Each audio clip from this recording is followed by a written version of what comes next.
ডালিউডের একসময়ের জনপ্রিয় অভিনেতা শাহিন আলম ১৯৮৬ সালে নতুন মুখের সন্ধানের মাধ্যমে চলচ্চিত্রে অভিনয় করার সুযোগ পান শাহিন আলম। তার প্রথম ছবি ১৯৯১ সালে মুক্তি পায়। ছবির নাম ছিল মায়ের কান্না।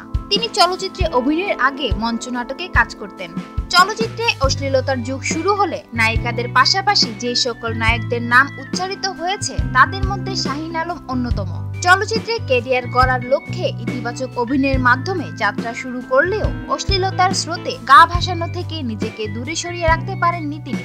এরপর অশ্লীলতা বিরোধী অভিযানের ফলে অন্যান্যদের মতো শাহিন আলমও চলচ্চিত্র থেকে ছিটকে পড়েন। বর্তমানে চলচ্চিত্র থেকে দূরেই আছেন শাহিন আলম।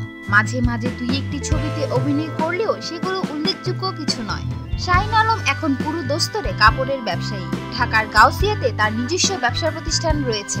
সকাল সন্ধ্যা সেখানে কর্মমুখর সময় কাটে তার। কিছুদিন ধরেই শাহিন আলম অসুস্থতায় ভুগছেন। হাসপাতালে ভর্তি করা হয়েছে তাকে। দীর্ঘদিন ধরে তিনি ডায়াবেটিক্সে ভুগছিলেন। তাছাড়া কিডনিতেও সমস্যা দেখা দিয়েছে। শিল্পী সমিতির সহসভাপতি চিত্রনায়ক ওমর সানি এই তথ্য জানান।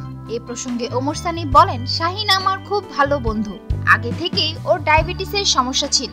ইদানিং তার কিডনিতেও সমস্যা দেখা দিয়েছে। এখন ডাক্তারের পরামর্শে হাসপাতালে চিকিৎসাধীন রয়েছে। ওমর সানি দেশবাসীর কাছে শাহিন আলমের জন্য দোয়াও চেয়েছেন, যাতে উনি খুব দ্রুত সুস্থ হয়ে ওঠেন। বিনোদন জগতের আরো নিত্য নতুন খবর জানতে আমাদের চ্যানেলটি সাবস্ক্রাইব করতে ভুলবেন না।